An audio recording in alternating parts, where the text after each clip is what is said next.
हाल ही में हमारे देश में एक नए कमांड की घोषणा हो चुकी है, जिससे हमारे देश की सेना की ताकत अब और बढ़ने वाली है और इस कमांड का नाम है इंटीग्रेटेड थिएटर कमांड।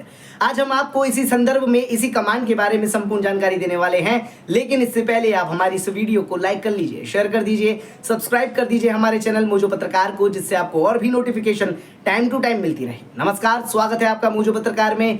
मैं हूं आपके साथ उद्देश्य मंगल।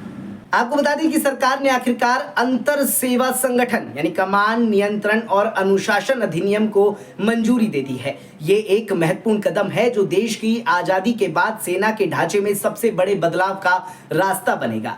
इस एक्ट के तहत सेना के तीनों अंगों, जिनमें थल सेना, वायुसेना और नौसेना को मिलाकर एकीकृत थिएटर कमांड बनाए जाएंगे। पिछले साल अगस्त में संसद द्वारा पारित किए जाने के बाद आईएसओ एक्ट की राष्ट्रपति द्वारा स्वीकृति मिल चुकी थी। इस कदम को उठाने से पहले बीजेपी ने पिछले महीने अपने घोषणा पत्र में यह वादा किया था कि वे दिसंबर 2019 में चीफ ऑफ डिफेंस स्टाफ का पद बनाने के बाद और बेहतर तरीके से काम करने के लिए सैन्य थिएटर कमांड स्थापित करेंगे। इसी के साथ chief of defence staff general Anil Chauhan ने बीते गुरुवार और शुक्रवार को परिवर्तन चिंतन नामक बैठक की अध्यक्षता की।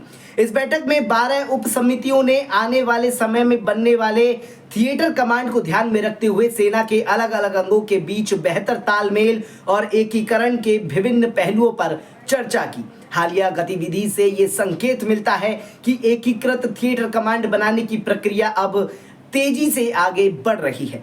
बता दें कि पहले chief of defence staff general Bipin Rawat के दिसंबर 2021 में हेलीकॉप्टर दुर्घटना में निधन के बाद ये प्रक्रिया रोक दी गई थी। आइए अब आपको बताते हैं कि आईटीसी एक्ट क्या है। तो आपकी जानकारी के लिए बता दें कि भारत को अभी तक सेना के तीनों अंगों को अलग अलग चलाने की व्यवस्था की जगह एक ज्यादा किफायती और ताकतवर सैन्य ढांचे की जरूरत है। मौजूदा व्यवस्था में तीनों अंगों के बीच योजना बनाने, संसाधन जुटाने और युद्ध अभियान चलाने में तालमेल की कमी होती है। आईटीसी एक्ट सेना के तीनों अंगों यानी थल सेना, वायुसेना और नौसेना के मौजूदा संयुक्त संगठनों के सैन्य कमांडरों को उनके अधीन काम करने वाले सैनिकों पर पूरा प्रशासनिक और अनुशासनिक नियंत्रण रखने की शक्ति देता है। ये ध्यान रखना जरूरी है कि इससे हर सेवा की अपनी अलग सेवा शर्तों में कोई बदलाव नहीं होगा।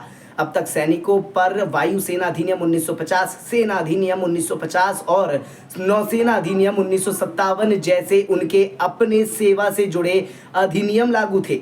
यह अधिनियम प्रस्तावित एकीकृत थिएटर कमांड को भी जरूरी कमान और नियंत्रण प्रदान करेगा।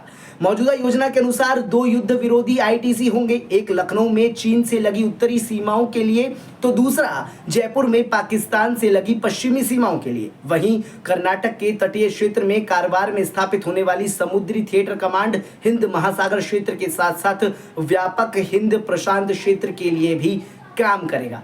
बता दें कि यह अधिनियम आईएसओ के प्रमुखों को सशक्त बनाएगा और मामले के तेजी से निपटारे करने में मदद करेगा। इसके साथ ही इस एक्ट की मदद से सशस्त्र बलों के जवानों को बेहतर तालमेल बिठाया जा सकेगा।